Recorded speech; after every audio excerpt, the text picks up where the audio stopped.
हाँ तो बच्चों, पिछली क्लास में हम लोग पढ़ रहे थे कनेक्टेड मोशन के बारे में। तो उसी चीज को कंटिन्यू करते हैं। देखिए, तो कंटिन्यूएशन में ये है, मान लीजिए कि एक ब्लॉक है, इसका मास है 6 kg। ये दूसरा ब्लॉक है, इसका मास है 8 kg। और ये तीसरा ब्लॉक है, इसका मास है मान लीजिए 4 kg। तो इस पे हमने इधर 90 न्यूटन का फोर्स लगाया है और इधर हमने लगाया है 180 न्यूटन का फोर्स। ठीक है, तो इनके नाम रख देते हैं, जैसे कि इसका नाम A है, इसका B है और इसका C है। तो क्वेश्चन ये है कि जो रस्सी A और B के बीच में है, इसमें कितनी टेंशन होगी। Find tension in the string connecting A and B। A और B को कनेक्ट करने वाली जो रस्सी है उसमें कितनी टेंशन होगी ये पता लगाना है।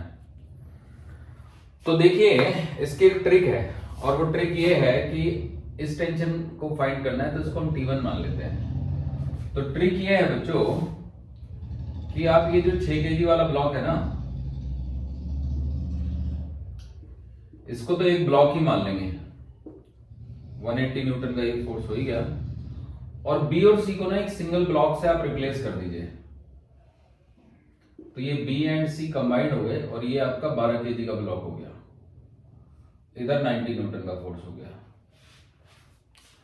तो अब ये जो प्रॉब्लम है ये वही दो ब्लॉक वाली प्रॉब्लम में कन्वर्ट हो गई। ठीक है, तो अब देखिए, मान लो कि इधर जा रहा है कुछ एक्सेलेरेशन से, क्योंकि ये बड़ा फोर्स है तो इधर ही जाएगा। तो एक्सेलेरेशन निकालने की ट्रिक मैं आपको सिखा ही चुका हूं, net force, net driving force divided by total mass. तो नेट ड्राइविंग फोर्स हो गया हमारा 180 newton minus 90 newton, 180 newton minus 90 newton divided by total mass. Total mass हो गया 12 plus 6, so that is 90 newton divided by 18, so this is 5 meter per second square. तो अब हमें पता चल गया कि हमारा system 5 meter per second square के एक्सीलरेशन से मूव करेगा लेफ्ट की तरफ। तो अब यहां पे टेंशन मान लीजिएगा कि T है, T1 है। तो अब हम A की बात करेंगे, फॉर A। वैसे तो A पे नीचे को एक फोर्स लग रहा होगा 6G और ऊपर को लग रहा होगा Na, पर ये वर्टिकल फोर्स है, इस दिशा में तो कोई मोशन है ही नहीं। तो जिस दिशा में कोई मोशन ही नहीं है तो उस दिशा की इक्वेशन लिख के भी कोई फायदा नहीं है। अगर लिखना चाहें तो लिख सकते हैं कि Na is equal to 6G या Na minus 6G is equal to 0। तो A के लिए हम बात कर रहे हैं, तो A को मूव कराने वाला फोर्स 180 है और T1 उसको अपोज कर रहा है। तो 180 minus T1 is equal to 6 into में A, यानी कि 180 minus T1 is equal to 6 into में 5। So this gives me T is equal to 180 minus 30 यानी कि 150 न्यूटन। ऐसे करके आंसर आ गया। अब अगर आप चाहो तो B एंड C का कंबाइंड एफबीडी भी बना सकते हो। ये था फॉर A। अगर मैं फॉर B एंड C लिख दूं तो भी चलेगा, फॉर B एंड C। अगर मैं B और C को कंबाइंड ले लूं तो कौन है B और C को चलाने वाला, तो ये T1 ही है जो इसको लेफ्ट लेके जाएगा और 90 इसका मोशन का अपोज करेगा, and that is equal to 12 into में A। तो T1 minus 90 is equal to 12 into 5। अब 12 इंटू 5 होता है 60, तो इसका मतलब हुआ T1 minus 90 is equal to 60। तो अब अगर मैं इस T1 को उधर ले जाऊं तो यहां से पता चलेगा T1 is equal to 60 plus 90 यानी कि T1 इज इक्वल टू 150। ये वही वैल्यू आ गई जो पहले आई थी। इसके अलावा मैं एक फॉर्मूला और बताया था मैंने आपको कि अगर मैं इस फोर्स का नाम रख दूं F1, है ना, इसका मास का नाम रख दूं M1 और इसका मास का नाम रख दूं M2 और इस फोर्स को रख दूं मैं F2, तो m1f2 plus m2f1 by m1 plus m2, एक फॉर्मूला ये बताया था मैंने, t1 is equal to m1f2 plus m2f1 divided by m1 plus m2, ये फॉर्मूला भी बताया था। तो अब देखो m1 है 12 इंटू 180, 12 इंटू 180 प्लस m2 है 6 इंटू 90 डिवाइडेड बाई 12 प्लस 6, तो 12 प्लस 6 18 हो गए, तो ये 18 इंटू ये मतलब काट सकते हैं आप इसको, तो 12 into 180 plus 6 into 90 divided by 18। तो अगर मैं 18 से काट दूं इसको, तो आप देख सकते हो यहाँ पे 10 बचेगा और यहाँ पे 5 बचेगा, तो 5 6 30 और 12 10 120, 120 प्लस 30 150, तो ये सॉल्व करके 150 फिर से आ जाएगा। नहीं तो कैलकुलेशन है वो तो आप कर ही सकते हैं। तो इस तरीके से आप देख सकते हैं कि हमने आपको कई सारे मेथड बता दिए हैं जिनसे आप टेंशन निकाल सकते हैं। तो चलिए आगे बढ़ते हैं। अब मान लीजिए कि वो बोलता है कि टेंशन बताइए बी एंड सी के बीच में, तो अगर आपको बी एंड सी के बीच चाहिए तो भी एक्सेलरेशन तो इतना ही आएगा। तो उस केस में आप क्या कर सकते हैं कि उस केस में आप डायग्राम को थोड़ा बदल सकते हैं।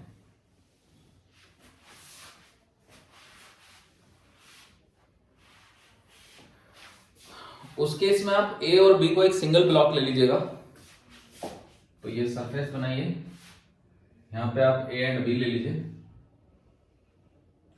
ए एंड बी, तो ये हो गया 14 kg, और यहां पे आप सी ले लीजिए, ये हो गया 4 kg। ये 90 न्यूटन का फोर्स है, ये 180 का है। तो अब यहां पे टेंशन है तो इसको हम T2 बोल देते हैं। तो मान लीजिए कि हमको T2 चाहिए, तो T2 निकालने के लिए हम क्या करेंगे कि C के लिए बात कर लेंगे, FBD ऑफ C। तो C पे वैसे तो नीचे को एक 4G लगेगा और ऊपर को NC लगेगा, ये फोर्स इससे बैलेंस हो जाएगा, उसका कोई फायदा नहीं है। तो बस आप T2 को देखो, T2 इसको लेफ्ट की तरफ लेके जा रहा है A एक्सीलरेशन से, जिसकी वैल्यू हम निकाल चुके हैं 5 meter per second square, total driving force divided by total mass से। तो हम लिखेंगे T2 minus 90 is equal to 5 m into A, m यानी कि 4, a यानी कि 5। तो यहां से T2 minus 90 is equal to 20, so T2 comes out to be 110 newton. तो इस तरह से T2 की वैल्यू आ गई।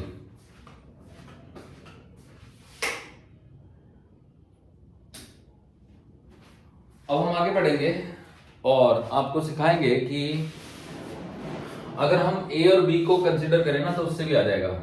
तो फॉर A एंड B या FBD of A and B हम बना नहीं रहे, जैसे हमने लिख तो दिया FBD ऑफ C, पर हमने व्यू इसी का ले लिया, तो वैसे ही हम FBD of A and B ले लेंगे, FBD of A and B as system. A और बी दोनों को एक सिस्टम मान लिया हमने।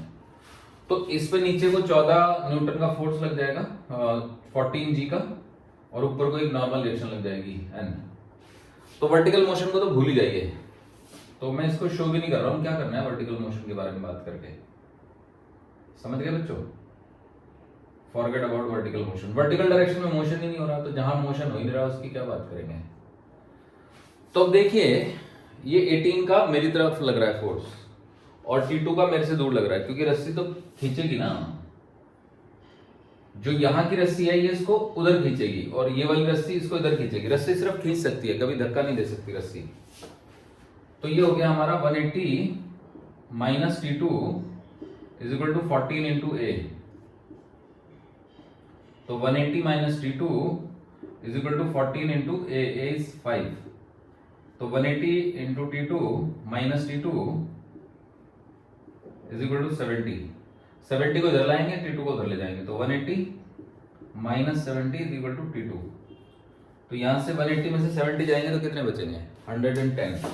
सो this gives me T2 is equal to 110, 110 newton. ऐसे करके हमारा फिर से आंसर आ जाएगा. अब फिर से एक और फॉर्मूला बताया था मैंने, T is equal to T2 is equal to, अब इसको आप F1 मान लीजिए, ये आपका M1 हो गया, ये आपका M2 हो गया और ये आपका F2 हो गया. ठीक है, तो अब देखो M1 F2 यानी कि 14 इंटू 90 प्लस M2 जो कि 4 है, 4 into 180 plus 4 into 180 divided by 14 plus 4 M1 plus M2, ये फॉर्मूला था. तो अब ये नीचे वाले को आप 18 लिख दीजिए.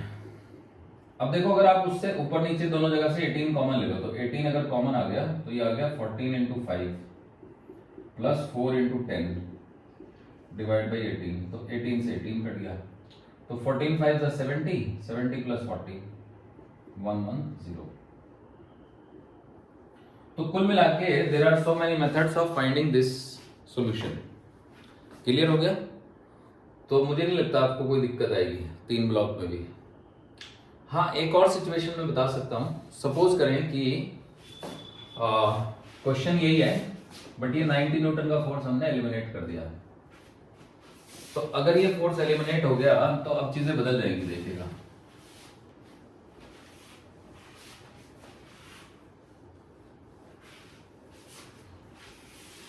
एलिमिनेट का मतलब 90 न्यूटन का फोर्स लग ही नहीं रहा है, वो उधर कोई फोर्स नहीं लग रहा, बस ये की डायरेक्शन में फोर्स लग रहा है. तो देखा जाए तो ये इक्वेशन और भी ये क्वेश्चन और भी सिंपल हो गया. तो नेट ड्राइविंग फोर्स 180 ही है divided by 6 plus 8 plus 4 180 by 18, तो ये आ गया आपका 10. तो पूरा system 10 metre per second square के एक्सेलरेशन से मेरी तरफ आएगा ऐसे. अब आप देख सकते हो कि ये जो T2 है, ये T2 जो फोर्स है वो मान लो फाइंड करना है, क्योंकि ऊपर तो लिखा ही है find tension in the string connecting B and C. तो अब आप C का एफबीडी बनाएंगे, एफबीडी ऑफ C. तो ये C हो गया. C का अगर आपने एफबीडी बनाया तो ये 4 kg है. तो नीचे को एक फोर्स लग जाएगा 4G, ऊपर को लग जाएगा एक फोर्स N3 और इधर की तरफ एक फोर्स लग जाएगा T2. N3 लिख दो या NC लिख दो, NC थोड़ा अच्छा लग रहा है. तो T2 ही है जो इसको आगे लेके जाना है, तो ठीक है T2 से ही काम चला लेते हैं. तो T2 is equal to M into A MC into A, MC है 4, 4 into 10. So T2 is equal to 40 newton. ये आ गया. अब मान लो क्वेश्चन में हम इसको इस तरह से बना लें तो क्या होगा? तो कोई दिक्कत नहीं है, बना सकते हैं. ये हो गया A एंड B जो कि 14 kg हो गया और ये हो गया C जो कि 4 kg है. यहां पे टेंशन T2 निकालनी है, C इसका नाम है. इधर को लग गया फोर्स 180. तो अब ध्यान दीजिएगा वही फॉर्मूला हमारा 180 इंटू 4, ये वाला फोर्स इंटू ये वाला मास, तो 4 इंटू 180 डिवाइडेड बाई 0 इंटू 14, तो उसको छोड़ो, डिवाइडेड बाई 14 प्लस 4, ये आ गया T2. समझ गए बच्चों? तो ये नीचे 18 ही आ जाएगा. तो 4 इंटू 180 बाई 18, 18 से 180 कट गया, 10 आ गया. तो 10 इंटू 4 40 हो गया. 40 न्यूटन का आपका आंसर बन गया. बढ़िया है बच्चों. अब सपोज करो कि ये क्वेश्चन में B एंड A कर दे. अब की बार हमें टेंशन B एंड A के बीच में निकालनी है. तो ये वाला डायग्राम आपका बदल जाएगा. ठीक है,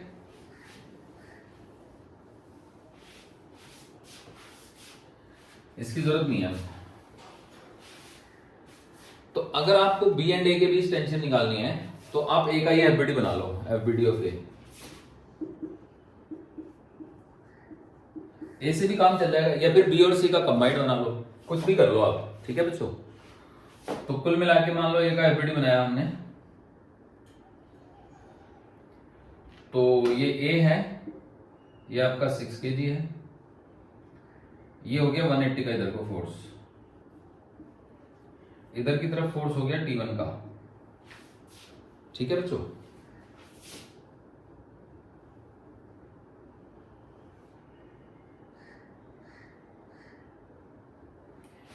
तो T1 का फोर्स अगर इधर को लग गया तो आप देखो 180 में से T1 माइनस करेंगे तो 180 minus T1 is equal to, इसका एक्सेलरेशन तो 10 है ही ना, हमें पता है, इज इक्वल टू 6 इंटू ए। तो 180 बस न्यूटन तो है ही, 180 minus T1 is equal to 6 into 10, तो ये तो 60 हो गया। तो एक तरीके से यहां पे आप लिख सकते हैं 180 minus 60 is equal to T1। तो दिस इंप्लाइज दैट T1 की वैल्यू आ गई 120 न्यूटन। समझे बच्चों? या तो फिर वही तरीका है 2 ब्लॉक वाला, तो 2 ब्लॉक वाला तरीका देखो, ये 6 kg ले लीजिए आप, इसका नाम आप ए रख लीजिए 6 kg, और ये जो है ना आप बी एंड सी को आप एक सिंगल बॉडी मान लीजिए, बी एंड सी, तो ये हो गया 12 kg, ये हो गया आपका T1 है ना, ये 180 न्यूटन। अब वही वाला फॉर्मूला M1F2 प्लस M2F1 लगा सकते हैं, तो 180 इंटू 12 यानी कि T1 is equal to 12 into 180 divided by 6 plus 12 यानी कि 12 इंटू 180 डिवाइडेड बाई 18, तो 18 से कट के 10 आ गया, 12 इंटू 10 120 न्यूटन, 120 न्यूटन। तो ऐसे करके हमारा ये फॉर्मूला बन जाता है। तो अब मुझे लगता है कि आप इस तरह के सारे सवाल कर सकते हैं सॉल्व, इनमें कोई दिक्कत नहीं रहेगी अब। ठीक है बच्चों, चलिए ये कनेक्टेड मोशन के भी क्वेश्चन हो गए। अब एक और क्वेश्चन मैं सिखाता हूं आपको, ध्यान दीजिएगा।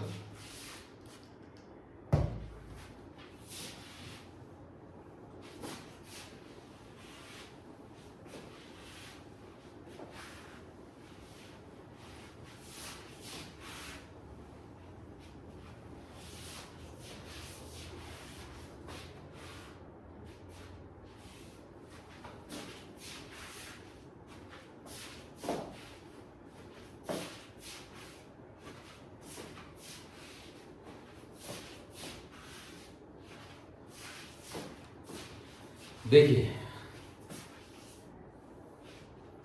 मान लीजिए ये है 2 kg, ये है 4 kg और ये है 6 kg। इसका नाम ए है, इसका बी है, इसका सी है। तो इस तरफ से एक फोर्स लग रहा है, मान लीजिएगा कि 180 न्यूटन का, और इस तरफ से एक फोर्स लग रहा है, मान लीजिएगा कि 120 न्यूटन का। ठीक है, और आपसे पूछा गया है कि क्या कहते हैं, बी और सी के बीच में नॉर्मल रिएक्शन बताइए, find normal reaction between B and C, और ये फ्रिक्शनलेस सरफेस है।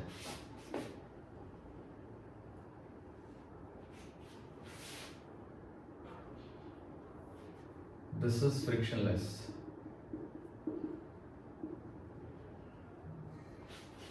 Find normal reaction between B and C.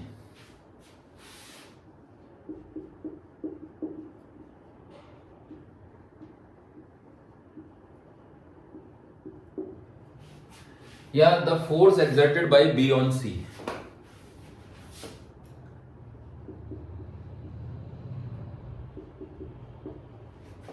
by B on C। ठीक है बच्चों, तो अब इसमें भी यही बात है कि ये सिस्टम जो है वो या तो मेरी तरफ आएगा या फिर उधर जाएगा। तो ये है 120 न्यूटन का फोर्स, ये उसको राइट साइड पुश करना चाह रहा है, ये 180 न्यूटन का, ये मेरी तरफ पुश करना चाह रहा है। तो सिस्टम का एक्सेलरेशन हो जाएगा नेट ड्राइविंग फोर्स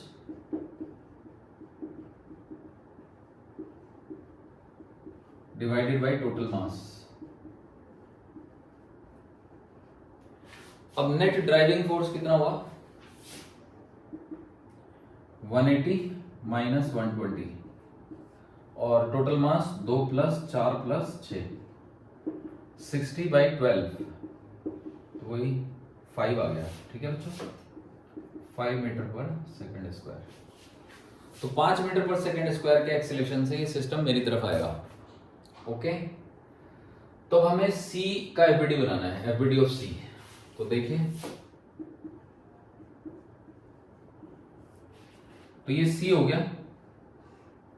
तो सी पे इधर से एक पुशिंग फोर्स पड़ रहा है जिसको आप F2 कह सकते हो, जो कि 180 न्यूटन है। 6 kg का ये ब्लॉक है, सी इसका नाम है। तो नीचे को एक 6G का फोर्स लगेगा, ऊपर को NC लगेगा। इसका तो कोई लेना देना नहीं है, ये नॉर्मल रिएक्शन वो है जो फ्लोर ने सी पे लगाई है, उसको नहीं हमें कैलकुलेट करना। अब सी ने बी पे भी एक नॉर्मल रिएक्शन लगाई है, बेसिकली बी को सी पुश करेगा आगे, तो जो सी बी है वो सी को पुश बैक करेगा एक N2 फोर्स से। मान लो कि सी ने बी को आगे पुश किया, क्योंकि इसको ज्यादा इधर से पुश किया जा रहा है ना, तो अगर इसको इधर से पुश करेंगे तो ये बी को इधर पुश करेगा। तो बी को सी ने पुश किया तो बी ने सी को पुश किया। तो अब देखिएगा, ये F2 फोर्स इधर लाना चाहता है 180 का, और N2 रोकना चाहता है, is equal to MC into A.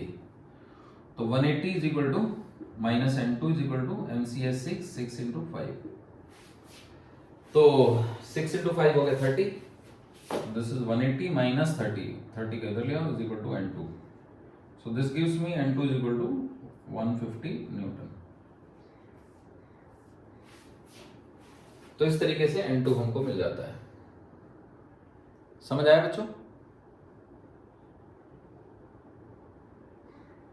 So hopefully it is fine. चलिए आगे बढ़ते हैं और अब इसको दूसरे तरीके से करने की कोशिश करते हैं। तो दूसरा तरीका ये है कि हम ए और बी को एक ब्लॉक ले लेंगे, taking A and B as a block, single block. तो अगर मैं ए और बी को एक सिंगल ब्लॉक ले लूं और फिर सी उसमें एक दूसरा ब्लॉक हो गया, है ना, तो ये तो हो गया सी, ये ए एंड बी हो गया। अब ये भी 6 kg है और ये भी 6 kg है। इधर को फोर्स लग रहा है 180 का और इधर को लग रहा है आपका 120 का। तो फॉर्मूला तो वही है, क्या फॉर्मूला है, M1 F2 plus M2 F1। तो इसको हम F1 मान लेते हैं, ये हमारा M1 हो गया, इसको M2 मान लेते हैं और इसको F2 मान लेते हैं। ओके, तो M2 F1, अब M1 और M2 है ही बराबर, तो यहां से नॉर्मल रिएक्शन N2 का फॉर्मूला आ जाएगा M2 F1 plus M1 F2 divided by M1 plus F2। ये हम डिराइव कर चुके हैं पिछली क्लास में, ठीक है। तो M2 6 है, 6 इंटू 120 प्लस M1 भी 6 है तो 6 into 180 divided by 6 plus 6। Okay, तो नीचे कितना आ गया, 12 आ गया। तो N2 इज इक्वल टू हो गया आपका 6 इंटू 120 तो 720 कर दो, और 180 इंटू 6 108 हो गया, 1080 है ना, डिवाइडेड बाई 12। वैसे तो हम 12 कॉमन लेके काट सकते थे, ठीक है बच्चों, बट चलो ये 1800 हो गया, 1800 बाई 12, इसको डिवाइड करेंगे ना 12 से 150 आ जाएगा। ओके, समझ आ गया होगा। तो ये हमारे पास दो तरीके हो गए निकालने के। तो अभी याद रखिएगा, ये फॉर्मूला बन गया है, यानी नॉर्मल रिएक्शन पे भी काम करेगा ये फॉर्मूला। यानी अगर कोई दो ब्लॉक हैं जिसमें एक ब्लॉक ये है, एक ब्लॉक ये है, इस तरफ F2 फोर्स से पुश किया जा रहा है, इस तरफ F1 फोर्स से पुश किया जा रहा है, ये M1 है, 1 1 और ये 2 है, मतलब F2 M2 पे लग रहा है। तो इनके बीच में जो नॉर्मल रिएक्शन है उसका फॉर्मूला आपको बिंदास ये लगा देना है, N ही लिख देते हैं, N2 क्यों। तो M1 F2 plus M2 F1 divided by M1 plus M2, और ये फॉर्मूला हम ऑलरेडी ऑब्टेन कर चुके हैं, मतलब हमने टेंशन के लिए किया था, तो ये नॉर्मल रिएक्शन पे भी काम करता है। ओके, तो चलिए अब थोड़ा सवाल को बदल देते हैं, और सवाल बदला गया।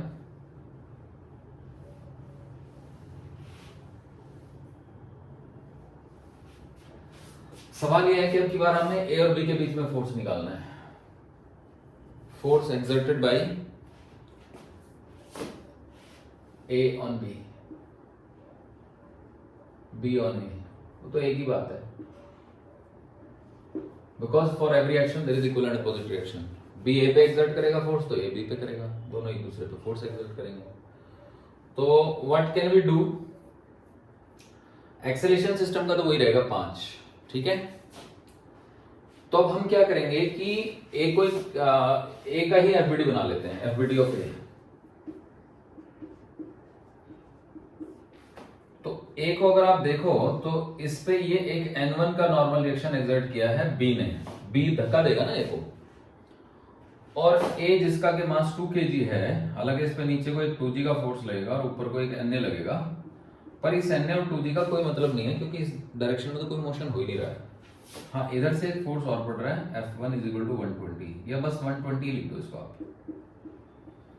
तो देखो आ तो ये इधर पर आया क्योंकि हमने 5 का एक्सेलरेशन निकाल लिया ना इसका, इधर 5 मीटर/सेकंड²। तो ये तो तभी पॉसिबल है ना जब ये N1 बड़ा हो 120 से। तो हम लिखेंगे N1 - 120 = 2 × A, है ना, या MA × A। तो N1 - 120 = MA is 2 and A is 5. So this is 10. So this gives me N1 = 130 Newton. या फिर वही बात है कि हम इन दोनों को ब्लॉकों को एक ब्लॉक ले लें। तो देखिएगा ये हमारा 2 kg का ब्लॉक हो गया,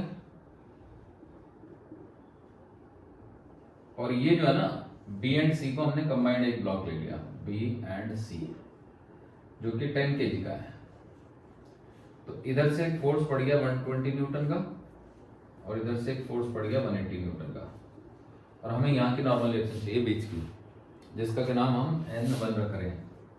तो N1 = हो गया ये वाला मास इंटू ये वाला फोर्स, तो 2 × में 180 प्लस ये वाला मास इंटू ये वाला फोर्स, यानी कि 10 × 120 डिवाइडेड बाय 2 + 10।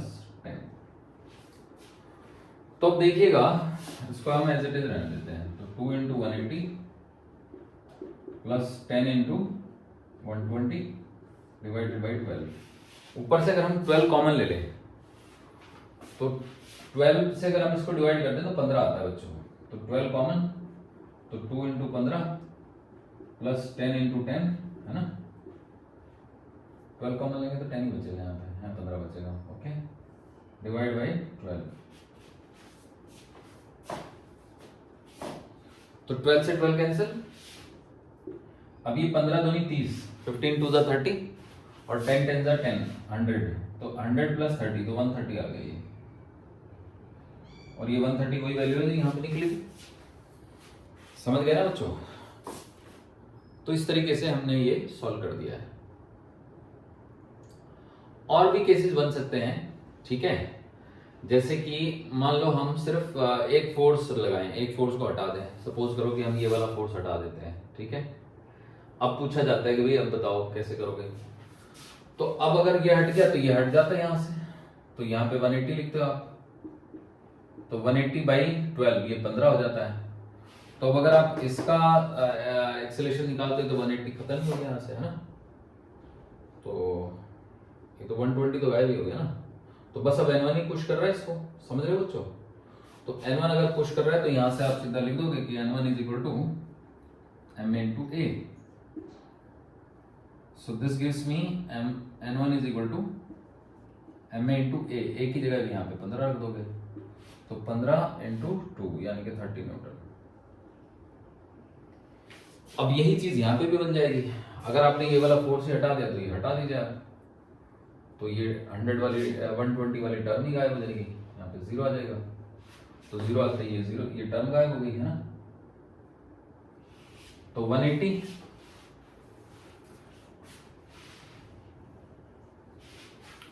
× 2 360/12, 12 × 36 30 न्यूटन। तो मुझे लगता है अब आप सीख गए, इस तरह के सवाल अब आप कर सकते हैं, ठीक है बच्चों।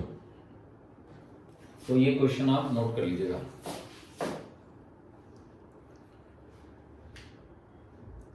देखिए एक क्वेश्चन और दे देता हूं मैं, देखो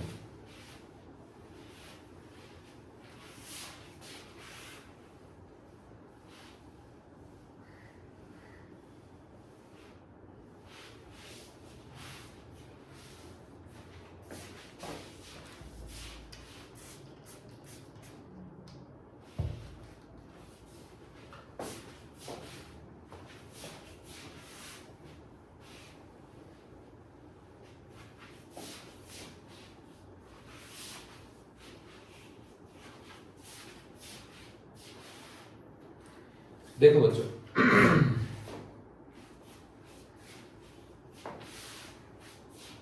अब की बार जो मोशन है, क्वेश्चन है वो कुछ ऐसा है। ये एक पुली है और ये एक रस्सी पार हो रही है ऐसे, ठीक है। अब रस्सी जो है वो एक चेयर से या एक पिंजरे से जुड़ी हुई है। ये एक पिंजरा है जिससे रस्सी जुड़ी हुई है यहां से, और इस पिंजरे में, ये पिंजरे का बेस है, यहां पे एक इंसान है।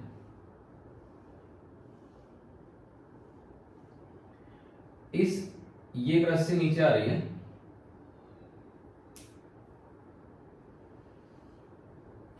तो इस रस्सी को इस इंसान ने पकड़ा हुआ है दोनों हाथों से, दोनों से या एक से, जो भी कहिए। तो इस तरह से पकड़ लिया कि ये अभी स्टेशनरी है। तो मान लीजिए कि मैन का मास है, mass of the man is 60 kg, and ये जो फ्रेम है इसका मास है, मास ऑफ द फ्रेम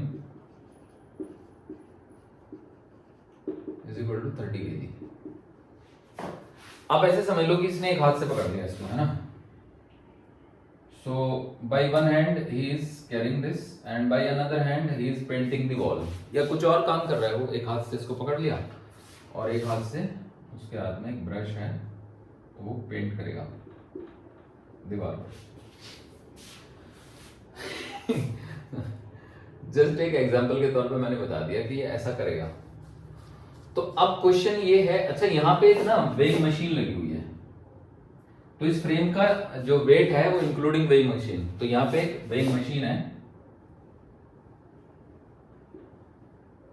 थोड़ा चौड़ा बना देते हैं इसको, फ्रेम को, ठीक है।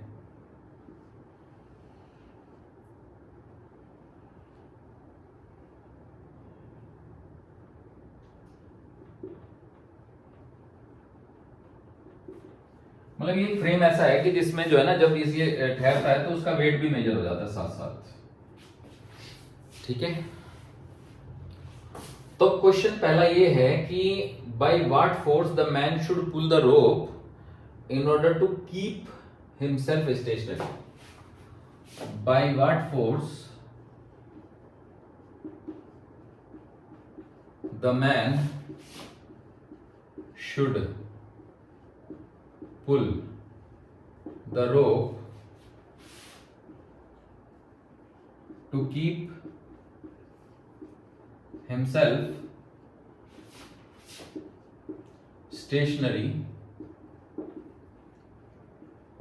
in the frame।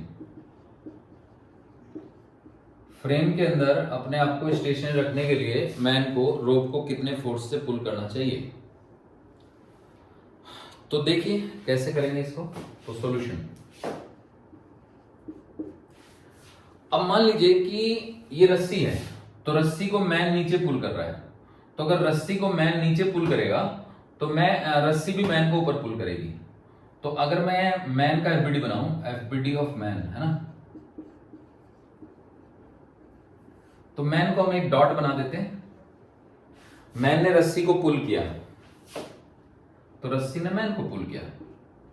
मैन ने नीचे जो फ्लोर है उसको पुश किया, तो फ्लोर ने मैन को ऊपर पुश किया। समझे बच्चों।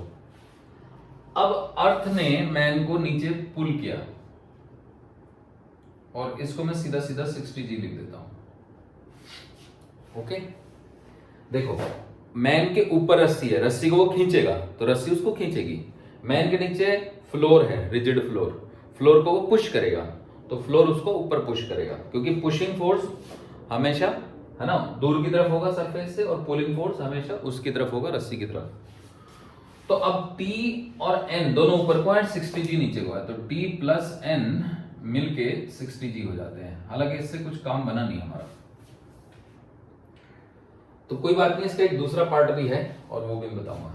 तो अब देखो, ये वो फोर्स है जिससे रस्सी इसको ऊपर पुल कर रही है ना। तो ये यहाँ पे ऐसे भी टी दिखा सकते हैं, ये भी टी दिखा सकते हैं, ये भी टी दिखा सकते हैं, ठीक है। अगर चाहें तो टी को थोड़ा ऊपर भी दिखा सकते हैं यहाँ पे। क्योंकि मैन ने रस्सी को खींचा तो रस्सी ने मैन को खींचा।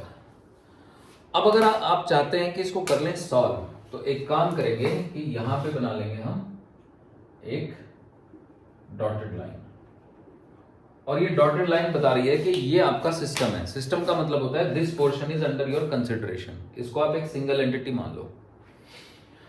उन सभी चीजों को आप सिंगल एंटिटी मान सकते हैं जिनके एक्सेलेरेशन इक्वल है। यहां पे तो एक्सेलेरेशन ही नहीं है, ये तो अच्छी बात है। तो taking frame and man as a system, taking frame and man, है ना, and man as a system. अगर मैन को और फ्रेम को एक सिस्टम मान लिया जाए तो ठीक है, मान लेते हैं। तो मैन को और फ्रेम को हम एक सिस्टम मान लेते हैं, तो ये आ गया सिस्टम। तो अब इन दोनों के बीच में ये फोर्स है N, इसका कोई यूज नहीं रहा, लेकिन दोनों का वेट जो है वो 90G हो गया कंबाइंडली। अब फ्रेम पे एक फोर्स ये T ऊपर को लग रहा है और मैन पे एक T ऊपर को लग रहा है, तो मैन और फ्रेम पे कंबाइंडली 2T ऊपर को लग गया, तो ये 2T का फोर्स ऊपर को लग गया। अब ये बात तो बिल्कुल ही पक्की है कि ये स्टेशनरी है, तो दोनों का जो रिजल्टेंट है वो 0 होगा, तो 2T minus 90G is equal to 0। तो यहां से T की वैल्यू आ गई 45G। अब मान लो इसमें ये पूछा गया है कि also find apparent weight of the man या reading of weighing machine, also find reading of weighing machine।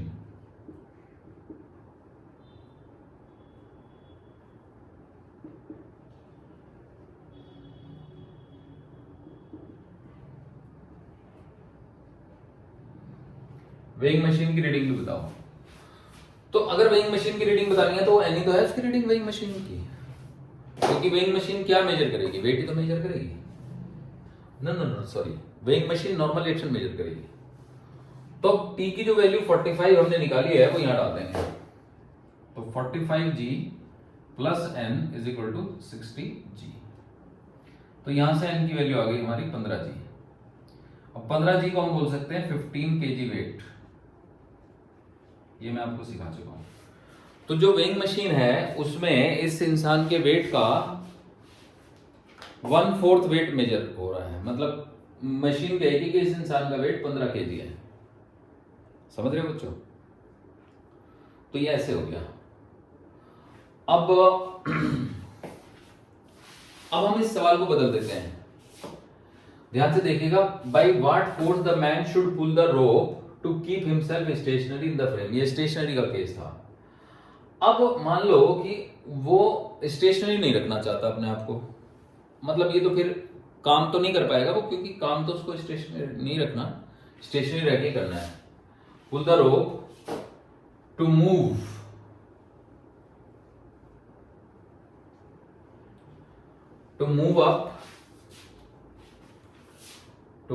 up with acceleration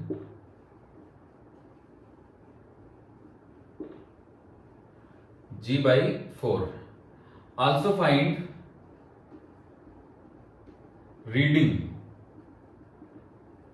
of weighing machine in this case, है ना।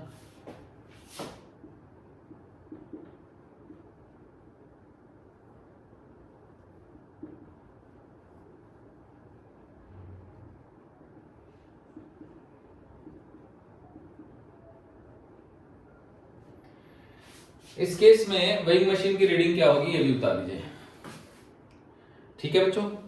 तो ऐसा है कि एफबीडी नहीं बदलेंगे, ऐसा नहीं है कि एफबीडी बदल जाएंगे, एफबीडी तो जैसे थे वैसे ही रहेंगे। तो बदलेगा क्या, इक्वेशन बदलेगी बच्चों। मतलब अब अगर मैं ये कहूं कि ये सिस्टम स्टेशनरी है या मोशन में है, तो आप कहोगे नहीं सर, ये कंडीशन ये है कि ये G/2 के एक्सेलरेशन से ऊपर जा रहा है। तो अब यहां पे आप लिख दीजिए G/2, है ना, द होल G/4। तो G/4 के एक्सेलरेशन से पूरा सिस्टम ऊपर जाना चाहिए। तो यहां पे मैं लिख देता हूं एक्सेलरेशन इज अप G/4। अब ये फोर्स बड़ा होना चाहिए इससे, तो हम लिखेंगे कि देखो 2T minus 90G must be equal to 90 into G/4। तो अब अगर मैं इसको डिवाइड कर दूं 2 से, तो t minus 45g is equal to 45/4। ये इधर ले जाते हैं तो t की वैल्यू आ गई आपकी 45g प्लस 45g/4। 45 4 होते हैं 180, तो 180 प्लस 45 हो जाता है 225, तो t is equal to 225g/4। ये t की वैल्यू आ गई। अब ये भी तो g/4 एक्सीलरेशन से ऊपर जाना है ना, तो इसकी इक्वेशन क्या बनेगी? t plus 60 t minus 60g minus n is equal to 60 into g/4। 60 g/4 से कट जाता है तो वो हो जाता है आपका सीधा सीधा 15g। तो t की वैल्यू डाल देते हैं यहां पे, तो 225g/4 minus 60g minus n is equal to 15g। Okay बच्चों,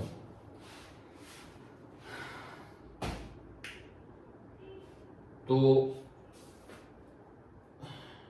n अगर निकालना हो तो n आ जाएगा हमारा नेगेटिव, तो इसका मतलब ये सिचुएशन पॉसिबल ही नहीं है। ठीक है, तो अगर मैं इसमें n निकालूं तो n की वैल्यू कितनी आ जा रही है? n की वैल्यू नेगेटिव आ जा रही है।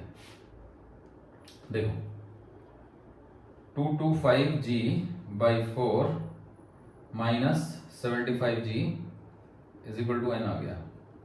75 का मतलब हो गया 300/4, तो ये माइनस का 75g/4 आ गया n। तो n नेगेटिव में नहीं हो सकता, n नेगेटिव में होने का मतलब इसको खींच रहा है नीचे, तो दिस इज नॉट पॉसिबल। समझ गए बच्चों? तो हम ये कहेंगे कि this situation is not possible. तो g/4 के एक्सीलरेशन से ये ऊपर नहीं जा सकता है। क्लियर है बच्चों?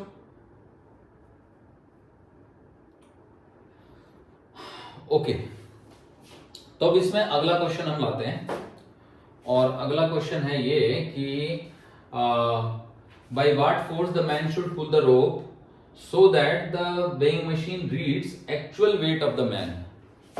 ये ध्यान दे दीजिएगा, n अगर इतना आ रहा है तो इसका मतलब इसको g/4 से मूव नहीं करना है, क्योंकि g/4 से मूव करने का मतलब है कि इस सिचुएशन में जो t है हमारा बहुत बड़ा हो गया, और t minus 60g, this n was plus,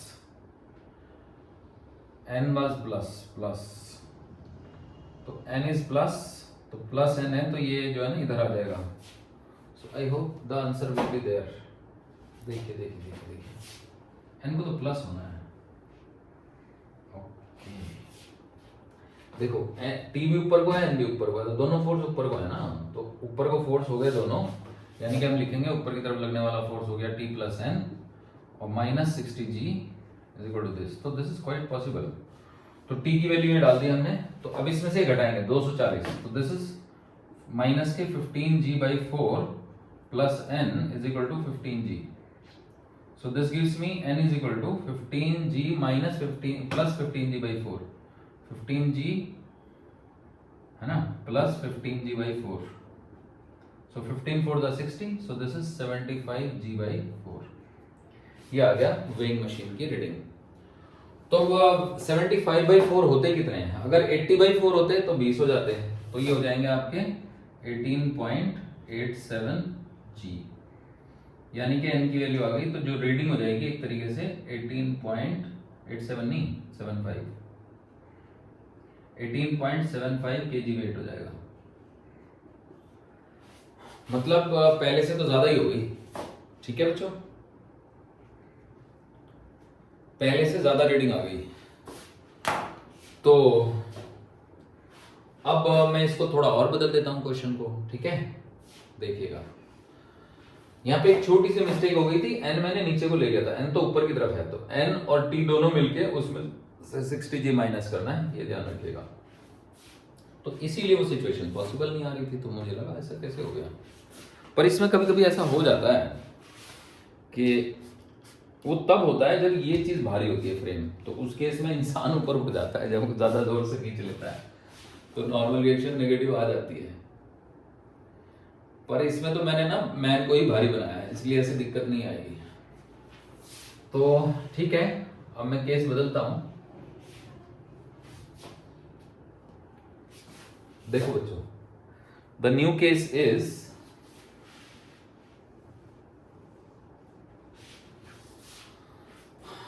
by what force the man should pull the rope so that the weighing machine reads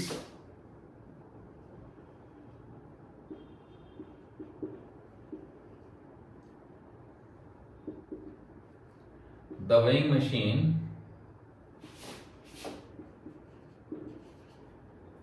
reads, yeah, the reading of weighing machine is, the weighing machine read half of actual weight of the man.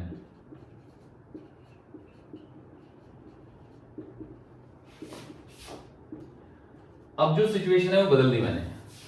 अब मैं ये नहीं कह रहा कि आप इसको इतने एक्सेलरेशन से ऊपर चलाओ, अब मैं कह रहा हूं कि भैया कुछ इस तरह से खींचो कि जो वेइंग मशीन की रीडिंग हो वो मैन के वेट का, है ना, मैन का जो एक्चुअल वेट है उसका आधा आधा रीडिंग आ जाए। तो देखिए मैन के वेट का आधा रीडिंग, मतलब जो रीडिंग मशीन में आए वो मैन का जो एक्चुअल वेट है जो कि 60 जी है उसका आधा आ जाए। अब यहां पे हम g/4 नहीं लिख सकते, हम ये मान लेते हैं कि ये सिस्टम a एक्सीलरेशन से ऊपर जा रहा है, मान लिया। तो अब देखिएगा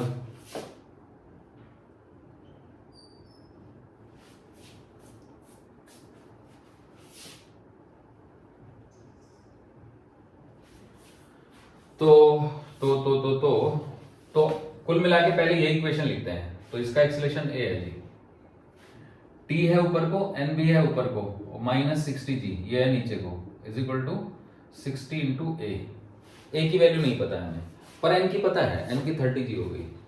तो t plus 30g minus 60g is equal to 60a, यानी कि t minus 30g is equal to 60a। ये हमारी एक इक्वेशन बन गई। अब यहां देखो ये पूरा सिस्टम a एक्सेलरेशन से जा रहा है, तो एक इक्वेशन तो यहां से मिल ही जाएगी हमको। तो 2t minus 90g is equal to 90a। अब आप कहेंगे कि सर क्या करें, तो दो तरीके हैं। a की वैल्यू यहां से निकालो, तो a की वैल्यू यहां से आ गई t/45 minus g is equal to a, और a की वैल्यू यहां से निकालो, तो t/60 minus g/2 is equal to a। तो a को a के इक्वल पुट कर देंगे, ठीक है। तो यहां पे कर देते हैं, देखो यहां पे जगह है। तो t/45 minus g is equal to t/60 minus g/2। इसको इधर ले आओ, तो t/45 minus t/60 is equal to g minus g/2। अब यहां पे एलसीएम आ जाएगा 180। So this is 4t minus 3t is equal to g/2। तो t is equal to 90g आ गया बच्चों। अब अगर t की वैल्यू 90g आ गई तो अब a भी निकाल सकते हैं, है ना। तो t/45 हो गया हमारा 2g, तो a की वैल्यू g आ गई बच्चों। इसमें डाल दो, किसी में भी डाल दो, t को आपको जैसे ये इस इक्वेशन में डाल देना है, ठीक है। मान लो इसमें डाल देता हूं मैं 90g, है ना, देखो यहीं से निकल जाएगा ना। तो 90g minus 30g is equal to 60a। तो this gives me 60g is equal to 60a, तो a is equal to g। तो उस केस में ये g एक्सेलरेशन से ऊपर जा रहा होगा, समझ गए बच्चों। तो अगर हमारा सिस्टम g एक्सेलरेशन से ऊपर जाएगा तो उस केस में जो रीडिंग होगी वेइंग मशीन की वो एक्चुअल वेट के बराबर होगी। अब एक ट्राई और करते हैं कि क्या कोई ऐसी सिचुएशन भी बनती है जिसमें n 0 हो जाए। तो मुझे नहीं लगता ऐसी कोई सिचुएशन बनेगी। चलो देखते हैं, अगर बन जाए, नहीं बनेगी। If I put n is equal to 0 तो यहां से t minus 60g is equal to 60a हो गया, और ये भी t है ना। तो a की वैल्यू क्या आ गई, a की वैल्यू यहां से निकाल लो, t by 90 minus g is equal to a, और यहां से आ गया t by 60 minus g is equal to a, g cut जाएंगे तो t 0 ही आ जाएगा। देखो 2t by 90 minus g is equal to t by 60 minus g, तो जी से तो जी ही कट गया ना बच्चों, तो t इज इक्वल टू 0 आ गया। तो ये खेल बनेगा नहीं, मतलब इसमें ऐसी कोई सिचुएशन एग्जिस्ट नहीं कर सकती कि जिसमें नॉर्मल रिएक्शन 0 हो जाए। ठीक है, और उसका रीजन ये है कि हमने जो वेट दे दिया मैन का वो दे दिया ज्यादा। अगर हम मैन का वेट दे दें 30 और वेइंग मशीन का दे दें 60, तब ऐसा हो सकता है। ठीक है, देखो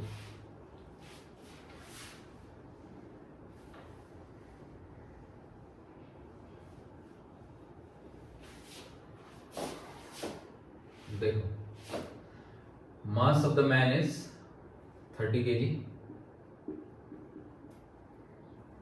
और ये 60 kg।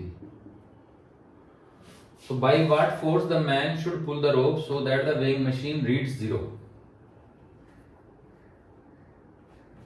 Half of the actual wait नहीं, पूरा एक्चुअल वेट है ना। ये मैंने हाफ के लिए कैलकुलेट किया कि एक्चुअल वेट के लिए कैलकुलेट किया? एक्चुअल वेट के लिए कैलकुलेट किया था। By what force the man should pull the rope so that the weighing machine reads 0?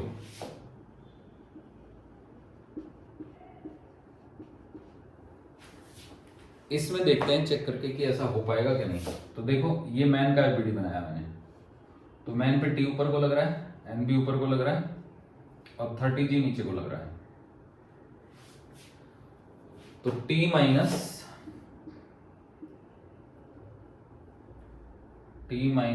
T plus N, weighing machine reads half of the actual weight, है ना, half ही कर देते हैं। देखो half of actual weight of the man. तो क्या equation बनेगी? T plus N minus 30g is equal to 30a। A acceleration से मान लो ये ऊपर जा रहा है, समझ रहे हो बच्चों। अब n की वैल्यू हाफ यानी कि 15g डाल देनी है, तो t माइनस 15g हो गया इज इक्वल टू 30a। अब यहां पे ले लो, टेकिंग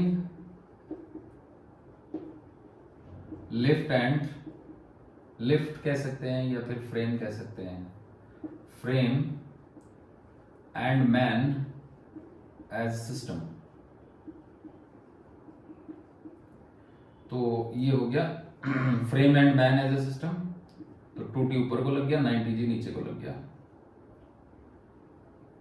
टोटल वेट वही रह गया। मान लो ये एक्सीलरेशन से ऊपर जा रहा है, तो 2t minus 90g is equal to 90a, यानी कि t minus 45g is equal to 45a। अब ये थोड़ा कॉम्प्लिकेटेड हो गया, तो क्या कोई ए ऐसा एग्जिस्ट करेगा? आई डोंट थिंक सो।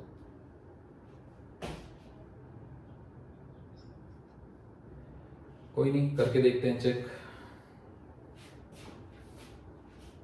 देखो बच्चों, तो this gives me t minus 45g by 45 is equal to t minus 15g by 30, है ना। अब ये 15 के टेबल में आ गया, 15 3 15 2 है ना, 2 से मल्टीप्लाई करो तो 2t minus 90g is equal to 3t minus 45g। बस t आ गया नेगेटिव, तो देखो ये इधर आ जाएगा, तो माइनस का 45g is equal to t, तो t नेगेटिव आ गया बच्चों। तो नेगेटिव हो नहीं सकता, मतलब ये कंडीशन इनवैलिड हो गई। तो इसी वजह से मैन का मास अगर कम है और ये भारी है ज्यादा फ्रेम, तो ये आदमी बैलेंस नहीं हो सकता, क्योंकि भारी फ्रेम है, हल्का सा आदमी है, जैसे खींचेगा ये खुद ही हवा में आ जाएगा, समझे ना। तो यही गेम है इसका, कुछ भी कर लो इसमें होगा ही नहीं बैलेंसिंग। अगर मैं n को 0 डालने की कोशिश करूं तो n को 0 डालते ही तो ये 30g हो जाएगा, 30 का 30, फिर वो t 0 आ जाएगा। तो कहने का मतलब कोई कीमत नहीं है कि actual wait, half of the actual wait, या एक्चुअल वेट ही नाप ले, एक्चुअल वेट ही नाप ले, हाफ काट सकते हैं। चलो, weighing machine, so that the weighing machine reads actual weight of the man। तो अगर एक्चुअल वेट मापेगा तो इसको 30g डालेंगे हम यहाँ पे, है ना। 30g डालते ही तो 0 ही हो जाएगा, है ना। तो जब ये 0 हो गया तो इक्वेशन क्या बनेगी, इक्वेशन बनेगी, अब की बारी है t/30, है ना। ये 2 आगे कट के, तो 2 अगर आ गया तो क्या बनेगा, 2t minus 90g is equal to 3t। तो फिर से आप देख सकते हो कि t is equal to minus 90g आ गया। So this gives me minus 90g is equal to t, जो कि इम्पॉसिबल है। रस्सी की टेंशन नेगेटिव होने का मतलब है कि ये इसको धक्का दे रहा है, ठीक है। तो बस यही इसमें समस्या है कि वेट जो है ना वो आपके इस तरह से सेट होने चाहिए कि जो मैन है वो भारी होना चाहिए, समझे, फ्रेम हल्का होना चाहिए। मतलब एक हल्का फुल्का इंसान भारी फ्रेम को नहीं उठा सकता है, ठीक है बच्चों। अगर इक्वल वेट कर दूं मैं तो देखो इक्वल पे कुछ बात बन सकती है क्या, चेक करके देखते हैं। तो अगर इक्वल हो गया तो ये 60g हो गया, इक्वल पे भी बात नहीं बनेगी। तो मान लो कि इसको एक्चुअल वेट ही नापना है, ठीक है। तो इसकी इक्वेशन क्या बनेगी, 2t minus 60g is equal to 60 into a। तो ये t minus 30g is equal to 30a। तो भैया ये हो गया, a की वैल्यू हो गई t माइनस 30g बाई 30, और इधर से a की वैल्यू हो गई t बाई 30। 30 से 30 कट गया, t से t कट गया, तो कुल मिला के minus 30g is equal to 0। तो ये नहीं चलेगा काम, ठीक है बच्चों। अब फ्रेम को कर देता हूं मैं, अब इसको कर देता हूं मैं, मान लो ये हो गया 40 और ये कर देता हूं 20। तो देखो बिल्कुल बिंदास काम करेगा ये।